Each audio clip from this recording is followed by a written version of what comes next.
Hello, everyone. Today we're here with Liz DiAlto. Liz is a speaker, writer, and the creator of Wild Soul Movement, a 12-week online experience of self-discovery that combines movement, meditation, and mantra. Her mission is to revolutionize the way women move and nourish their bodies and abolish current body image culture to create new standards for her peers, elders, and all the young women and little girls who come after her.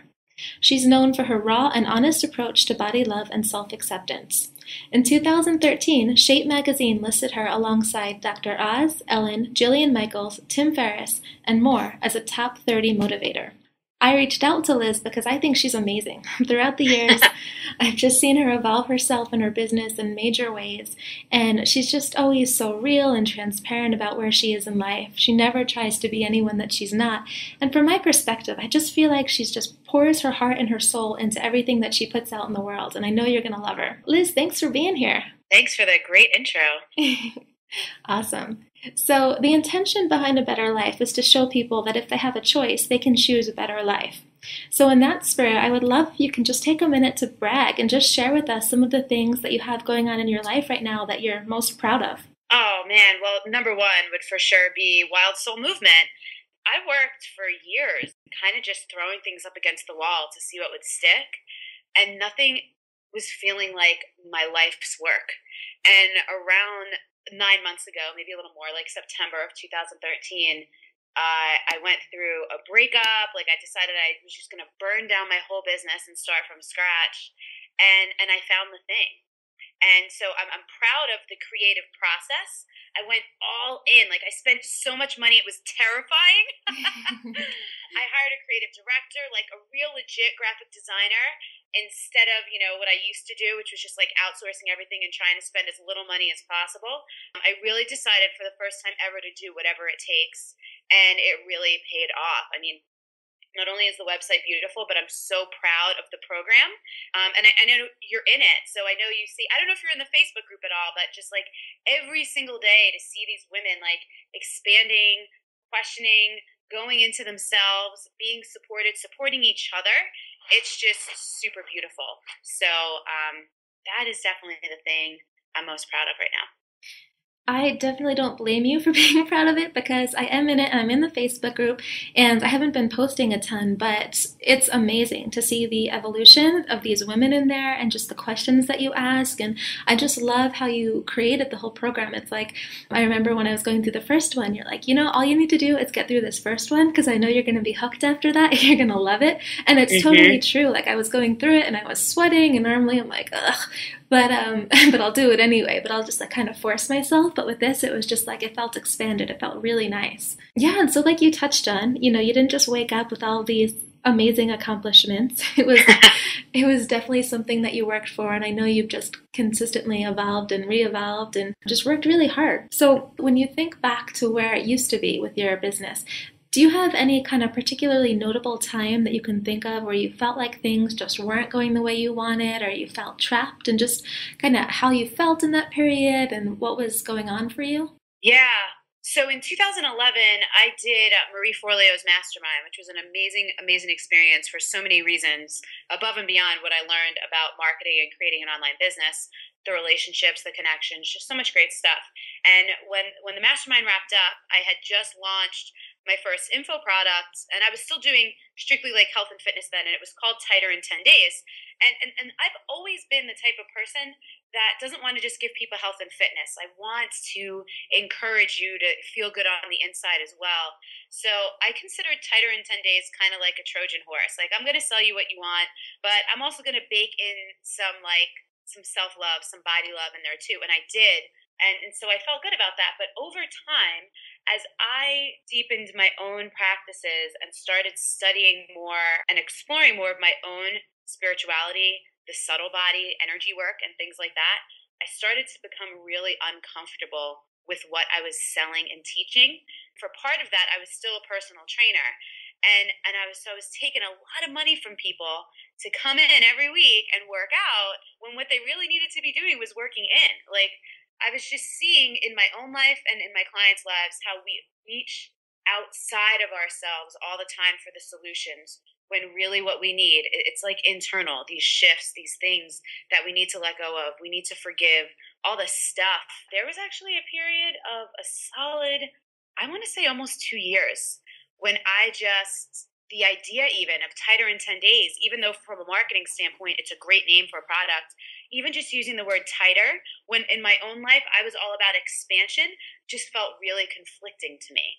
So I struggled a lot with allowing my intention to just be good enough when I didn't feel like my message was fully aligned with it. Does that make sense? Oh, that totally makes sense. And I've been there too. And it's just like, well, I know for me it manifested like when I was about to send emails or something, I'd get that whisper that was just like, this isn't right, like this isn't completely Mm. aligned. Is that how it felt for you, or how did it feel for you? Like when you'd send emails and promote your course and stuff, like what were the thoughts going through your head? Yeah, like I can't pinpoint the thought, but I'll tell you right now, it didn't feel easy and it didn't flow. And I didn't feel like super passionate like I do about Wild Soul Movement. I didn't feel like I can't not share this with the world, you know? Totally, totally. So you obviously had to make some choices to get out of that whole tighter period and to get to where you are now. So I'd love to hear just about the mindset or the choices that you decided to make to get you to where you are now. And like, what did you tell or believe about yourself to get to where you are now? I had to open myself up. And so who knows where I land on the scale of like woo woo compared to some of the guests that you might have. But for me, I really had to open myself up and really start paying attention, seeking out and listening to like divine guidance. I don't know what other people believe in, but I certainly believe in a higher source. And I realized that to the extent that I could be connected to that source, everything that comes through me and my connection, my intuition, like is just going to be my guide. So ultimately, I decided that I had to let my intuition be my business coach, because for a while, coming out of like Marie's mastermind, and then I had so many friends who were just really successful, for lack of a better term, I'll just call them internet marketers. For a while, I was just trying to follow the mold and follow these strategies and do what everyone else was doing. And I know I'm smart. I know I'm a good communicator. I know I'm passionate. Like I know I have all this potential, but those strategies kept not working for me. And it wasn't even like fool me once, fool me twice. It was like fool me 3 to 5 times. And I'm like, damn it, all right, I'm going to have to do this my own way. And so I had to let go of everything I'd learned. Part of what was challenging was I'd invested so much money in some cases to Mm. learn all of these things, and to be like, nah, like I'm just going to listen to something I already had all along, which is my own gut. That was the big shift that I had to make. That's so crucial. That's such a good point. What was the path from when you were doing the tighter in 10 days to where you are now? What were like some of the things that were happening in your gut, like as you were just kind of opening and getting to where you are now? So one of the things that happened is I did 2 levels of Reiki training, which is a form, I know you know what Reiki is, but if anyone listening doesn't, it's just a form of energy work.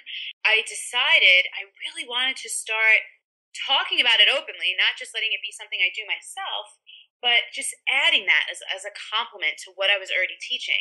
And so, just to test it out, in January of 2013, I asked a friend of mine who's a Reiki master, who we're just really, really complimentary, if she wanted to put together a program with me. And we called it the Complete Body Program.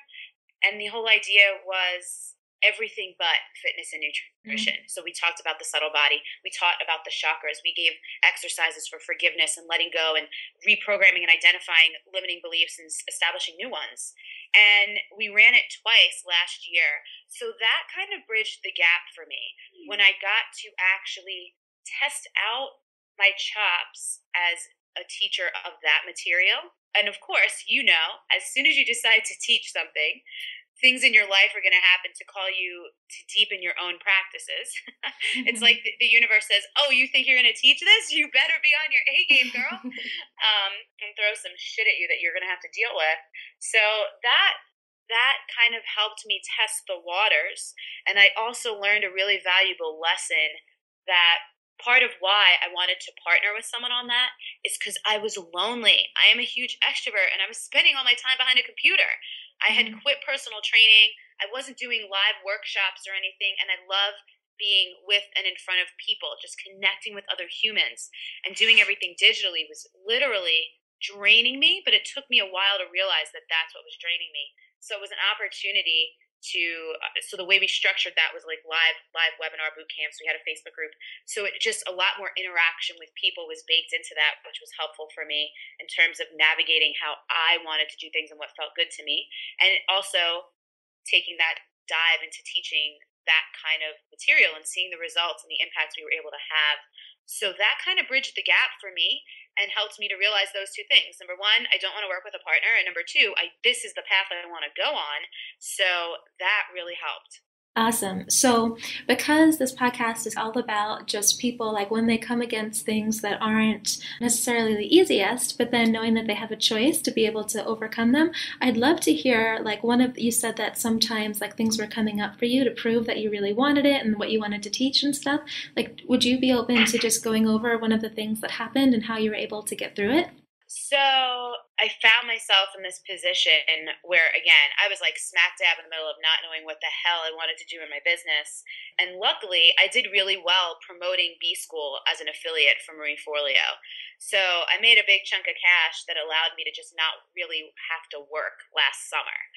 And I know that that is not something that a lot of people listening to this might find themselves in a position to be able to not really work that much over the course of a couple months to figure things out.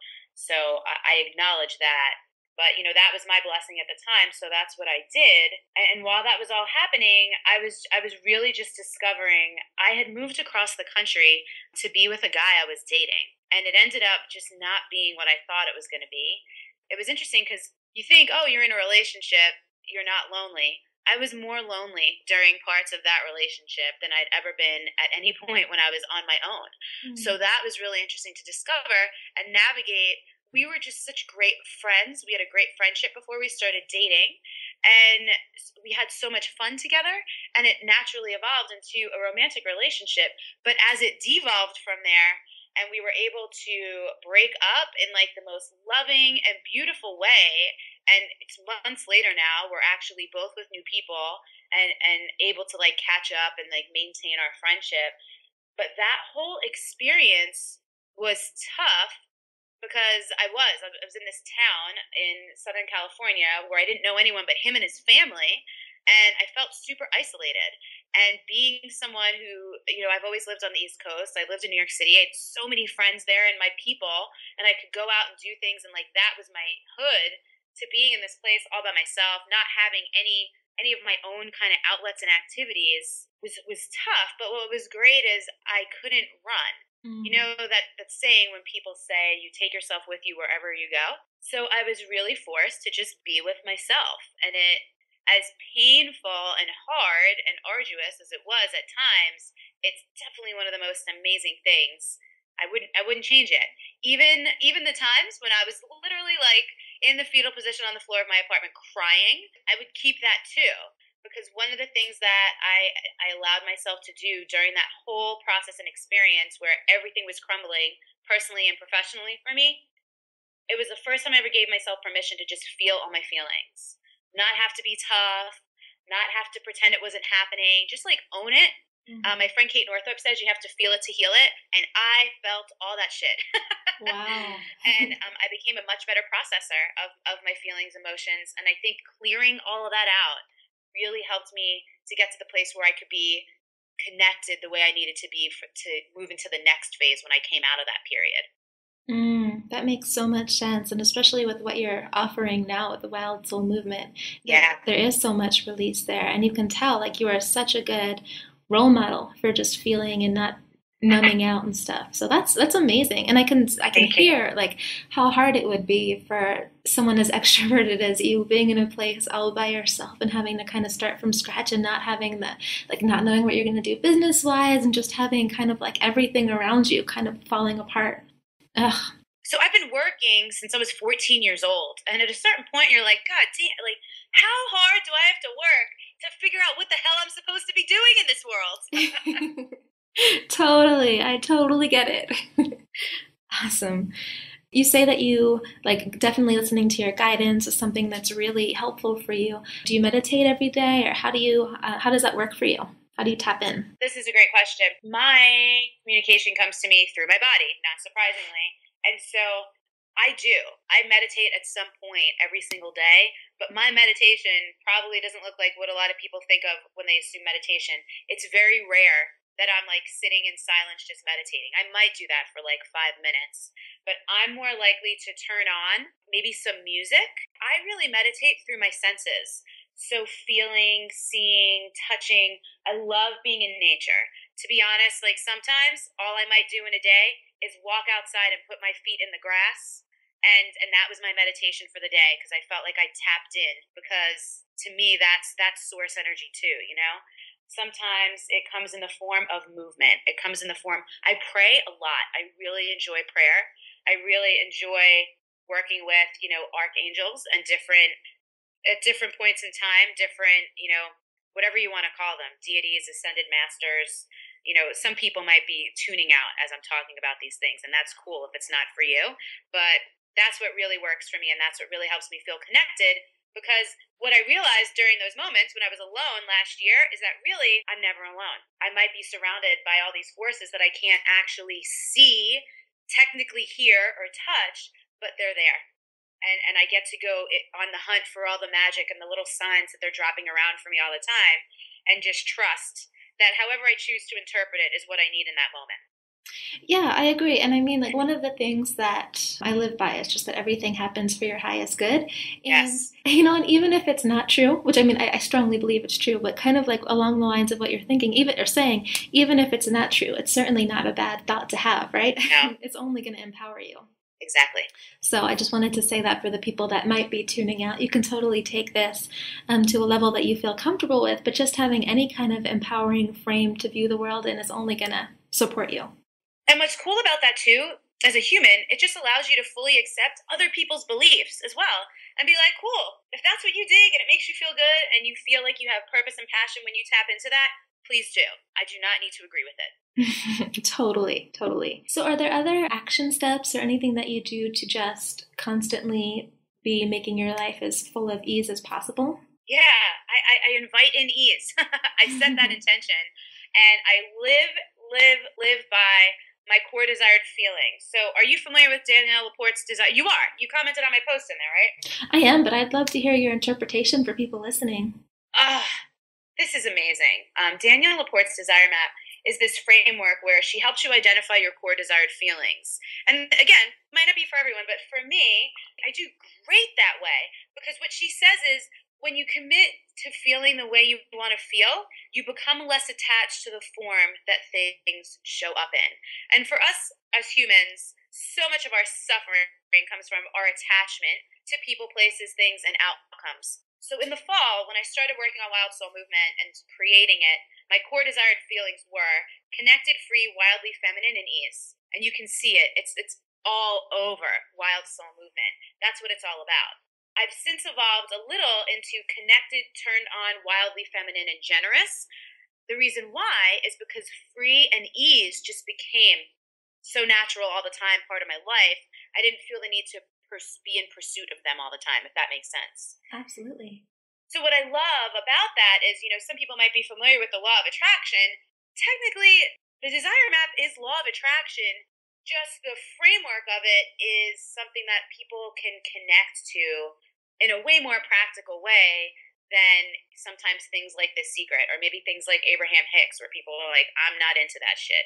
So it's cool too because every single day, instead of being like, oh man, I didn't accomplish anything today, you could check in with your core desired feelings and be like, do I feel connected, turned on, wildly feminine, and generous? It doesn't always have to be all of them. Maybe sometimes it's just one or two, but you're like, yeah, I do feel really connected today. Fantastic. Then there was a win and you can celebrate something as opposed to just living your life by this checklist that you may or may not have crossed off enough things by your own standards on every day. Yeah, oh my, I love core desired feelings. I had some of my just like I kind of started discovering it even before she talked about it, and I had some just profound experiences with it. And I think, like you're saying, if you know how you want to feel, even if you don't necessarily meet the checklist things, like at the end of your life, if you're on your deathbed and you're looking back and you see that you felt the way that you wanted to feel, it's going to be way more important than the checklist. And I think using those feelings as a barometer of how your day was is just just such a great way to look at life. And I think it just makes living life so much easier. Totally. And the things you attract when you are constantly pursuing the feelings that you want to feel are totally in alignment with what you want. Like I look at, again, nothing wrong with my ex. He's amazing. We were not a good fit. It actually brings me so much joy to see him like so happy with this new woman because I'm like, he was great. I couldn't be the person that like would make him happy. And so my new partner is also just like so amazing for me, such a good fit.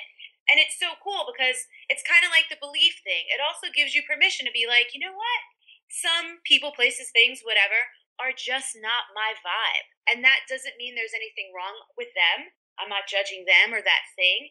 It just was not for me. And that's totally cool. And it makes it really easy to be like, oh, great. Like I don't need that.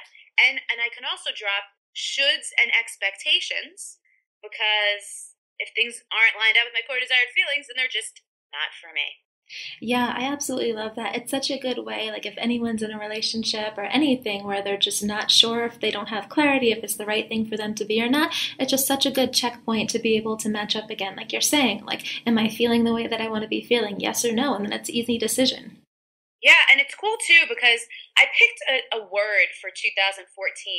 And this is the first time I've ever done that, where people are like, pick your theme word for the year, that I've ever picked it and stuck with it. And like, I couldn't even tell you what my word for 2013 was. But my word for 2014 is discernment. And I posted something the other day about how I think finish what you start is one of the worst pieces of advice out there because you end up with a lot of people forcing themselves to complete stuff that isn't aligned with who they are or what they want to be doing because they feel like it's out of integrity to quit or break a commitment. And what's cool about your core desired feelings is, again, when that's your barometer, you can quit with compassion and love for yourself and other people involved when things aren't serving you, and then not drain yourself. But also, in terms of discernment, you can decide ahead of time what to commit to and what not to because you're like, oh, now I have this system to check in with these 4 feelings. And sometimes I still don't, right? I'll like say yes to something and not really check in. And those are usually the things I end up canceling. Totally. I love it. And the other thing that I love about it is when you have the feelings, like you're saying, and you have that checkpoint, it really helps you not have to live to other people's standards. It's like you really get to come Absolutely. home. Just amazing. So that's fabulous. And that's one of the things that I love about you is you have these kind of blog posts and the things like, I don't like this advice. It sucks. And here's why. Yeah, and some people do, and that's cool. I think also I think I might have already said this, but the biggest thing I let go of was needing anyone to agree with me or feeling like I need to agree with anyone else. Love it. Love it. And I'd love to hear in the personal development world, there's all kinds of like advice and people will paint these like pretty pictures and stuff about it. Mm. I'd love to hear what's something that you think that most people don't share about improving yourself. Like either it's not sexy or it just doesn't paint that rainbows and butterfly kind of picture. Like what's something real that you've discovered about personal development that isn't as nice as it might people think? This is funny because I just posted this somewhere this morning. I might have been on Instagram. Shit has to get really messy often before it gets really good. Mm-hmm. And lots of times when people are sharing, they're sharing when it has become good. I agree with that in the sense of personally, I know some people like to share things in real time as they're going through it. I don't because I think we all need perspective. I like to wait until I've gotten on the other side of something enough before I'm actually going to reflect back, talk, share on it, or use it as a teaching point.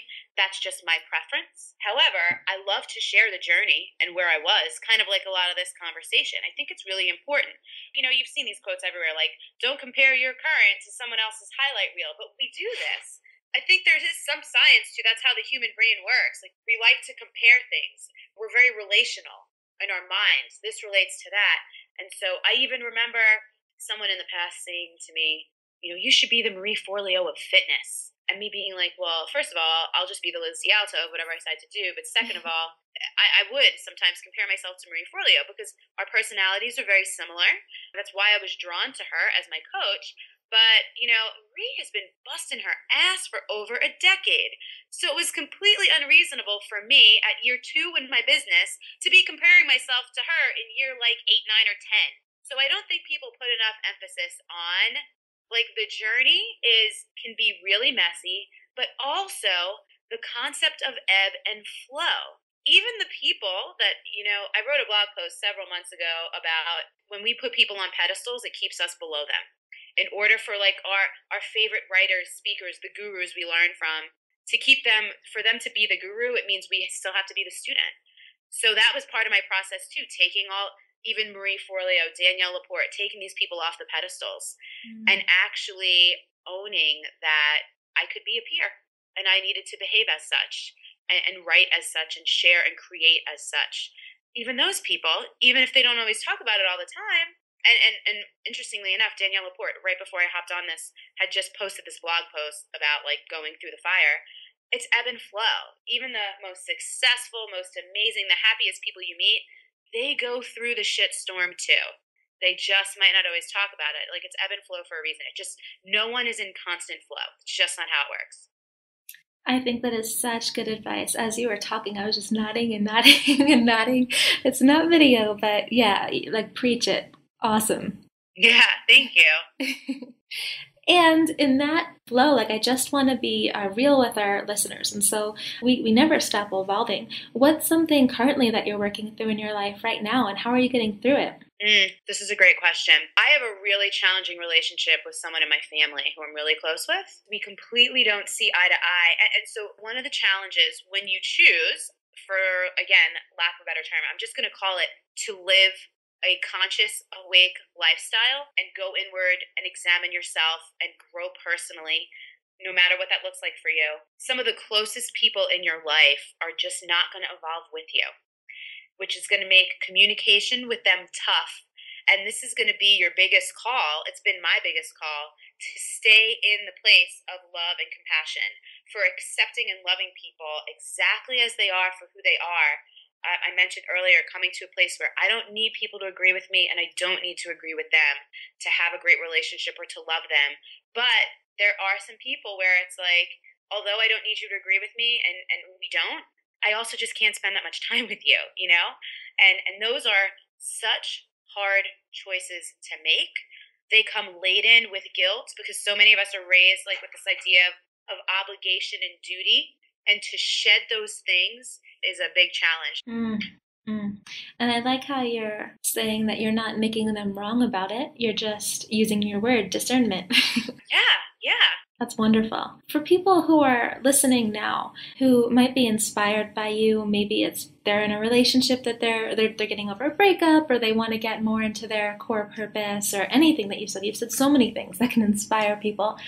Maybe they're listening and they're still kind of feeling scared to make changes in their own life. Maybe they don't want to upset the apple cart, or it's just scary. What kind of advice would you give to somebody who is kind of like peering at wanting to make changes but just a little scared to do so? This is a perfect question because we're just getting into week 3 of Wild Soul Movement, and the last 2 weeks have been all about letting go. And it's funny because people are so scared to let go because we only know who we are with our stories and with our past bullshit that we all deal with. And so if you're just beginning, and if you're standing in a place of being like, God, where do I even begin? Number one, it doesn't matter. Whatever you choose is going to be the perfect place for you to start. And number two, think in terms of small incremental change over time. Everyone wants to, like, transform overnight, and it just does not happen that way. In some cases, it takes way longer than you could ever imagine. So just prepare yourself to just be really nice to yourself throughout the process, no matter how it looks, and don't have any expectation that your process is going to look like anyone else's, because it really is quite different for everyone.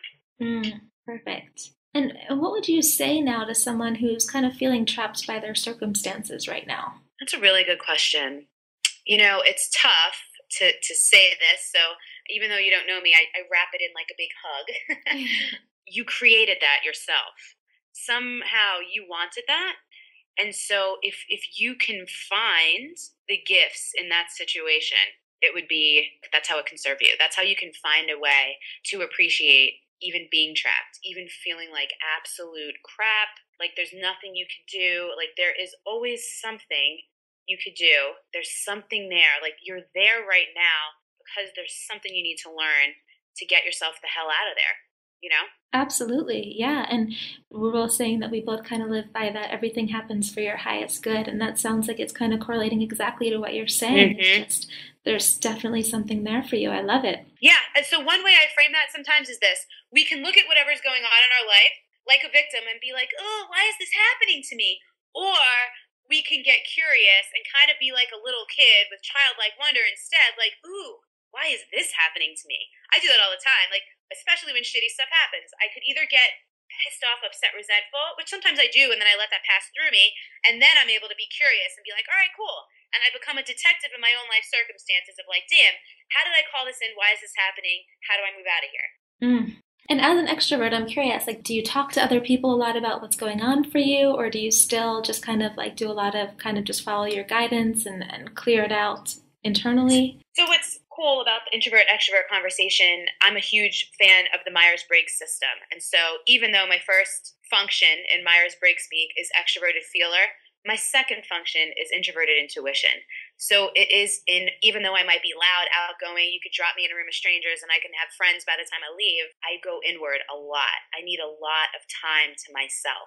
It's funny because my guy travels a lot. He's a nomad. He doesn't have a home base. So lots of the time we spend together will end up being like in these environments where we're like staying with a friend in New York City for a week. And after a week of that, I need to go hibernate for a couple of days and just like tap back in and be with myself. I need a lot of solo time actually. Yeah, knowing I know you're ENFJ and knowing from what I've learned about Myers-Briggs, I know they say that your two core functions, if you can really get those down, Yes. that's when you're in flow. And it sounds like you've really mastered flow for yourself. Right. Yeah. Those first two functions are your superpowers. So no matter who you are, what yours are. And I learned that like 2 years ago. And I was like, oh, cool. How do I really develop this extroverted feeling, introverted intuition? And it's served me enormously. Perfect. I'm actually the flip side of you, INFJ, so I have the perspectives in harmony. So Yes. awesome. Awesome. Well, this has been so great. I think that anyone listening would really get something just out of this, get a little nugget for them. I just appreciate how willing you were to just be honest about where you were and share things like that maybe we didn't talk about that we're going to talk about in this interview, just like the breakup and stuff. So thank you so much. I'd love if you could just let people know where they can go to learn more about you. Yes, it's wildsoulmovement.com. And I'm a little biased, but I'm pretty sure it's the most beautiful website on the internet right now. It is